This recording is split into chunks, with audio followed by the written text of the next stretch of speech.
Good evening and welcome to another edition of Beer Dad's Beer Reviews with me, Dave the Beer Dad. Back again to do another beer review for you.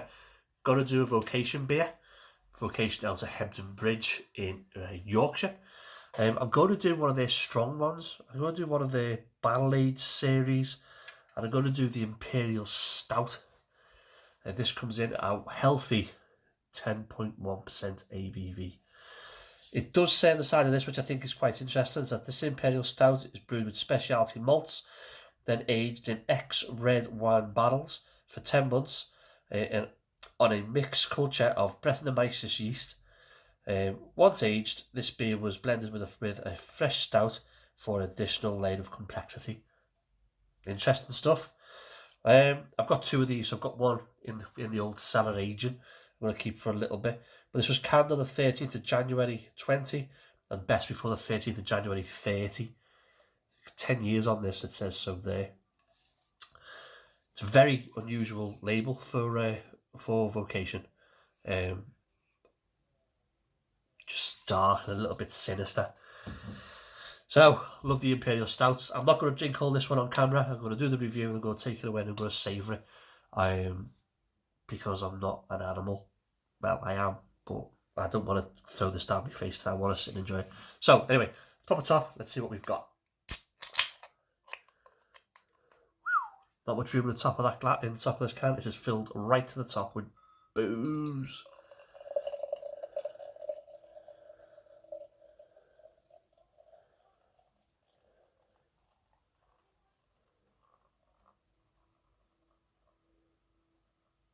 Right, let's go to about there. Right, so beer in a glass. What have we got? Jet black, as you'd expect. No light getting through that, not even the bottom of the glass. We've got a finger of nice, tanned, mocha-looking head.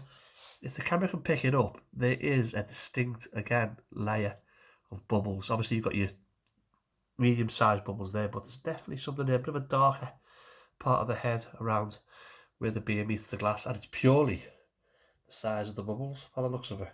They're just a little touch bigger than everything else, but that looks fantastic. So, let's get a nose. Let's see what we can smell. Ooh, nice. Big roasted malt.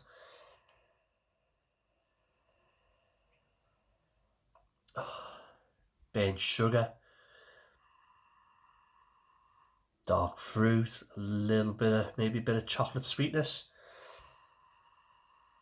Red wine barrel does come through a touch. Might get a little bit, come through a bit more of the taste, but it's definitely there in the aroma. Oh, wow, smells good. Let's go for the body and the carbonation. I'm hoping it's going to be thick and heavy, so let's go for it.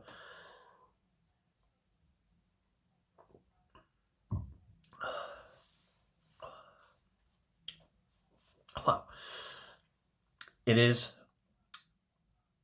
medium to heavy bodied, velvety smooth. Carbonation. Short, small, just kind of, you get it and it goes. It's got a really nice mouthfeel to it. It's not as heavy as I thought it was going to be, not as thick as I thought it was going to be, but it's lovely. It's got a really good feel to it. So let's go for the big taste. Cheers.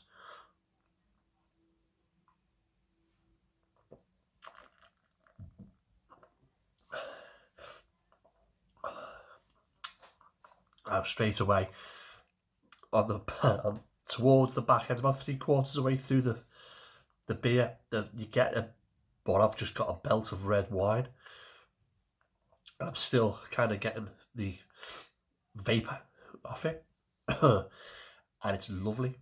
It opens up again, the usual caper with an Imperial Stout, loads of roasted malt, bit of sweetness, bit of chocolate, bit of coffee. But then this red wine thing comes in, and it's excellent. It's like you're drinking two drinks at once, or two drinks straight after. It's got a nice little Imperial Stout with a red wine chaser.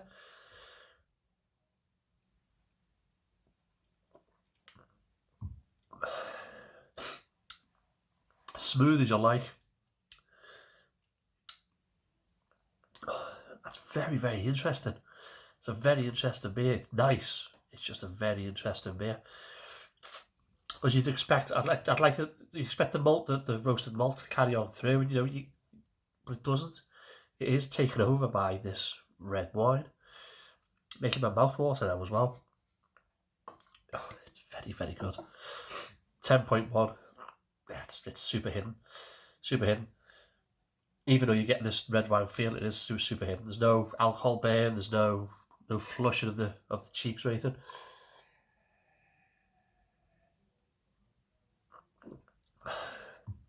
It's lovely. It really is. A lot of red berries in this one.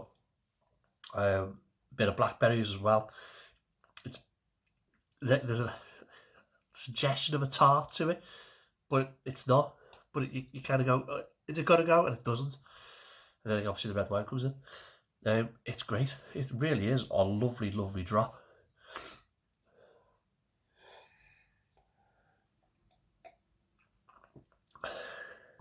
Not as sweet as I thought it was going to be, if I'm being fair. It just works. It works really, really well. It's blended well together. It's well made. It's solid. The usual stuff. The stuff you would expect from Vocation. Yeah, very good. I like that a lot. I'm glad I've got another one, because it's not on the website. I've checked before I came on. I did my due diligence. It's not on the website, although there are still some really good beers on there. I'll put that link down there below for you to go and have a little look at. If you can find this in a bottle shop, if you can find it online, it's worth picking up. This will creep up on you, this one, because it is very easy to drink. And if you like red wine as well, it does, yeah, you can see it's, you can see how it works. Quality, very good. I'm very happy with that. So Vocation then, Vocation's Barrel Age series. It's the Imperial Stout at 10.1% ABV. Do I like it? Yes. Would I buy it again if I saw it? Yes. And would I recommend this to friends? Yes. This is excellent. It says on the side, it's funky, decadent and silky. It really is. Another hit for me from Vocation. These people can't do any wrong for me. They know their business and they apply their trade really well. So if you've had this beer, let me know what you think. Please put a little comment in the comments box below. Give a thumbs up if you like the video. Thumbs down if you don't. Subscribe down there. This is going to the recycle, because cans are infinitely better. Stay safe, stay alert, and I'll see you on the next one. Here you go.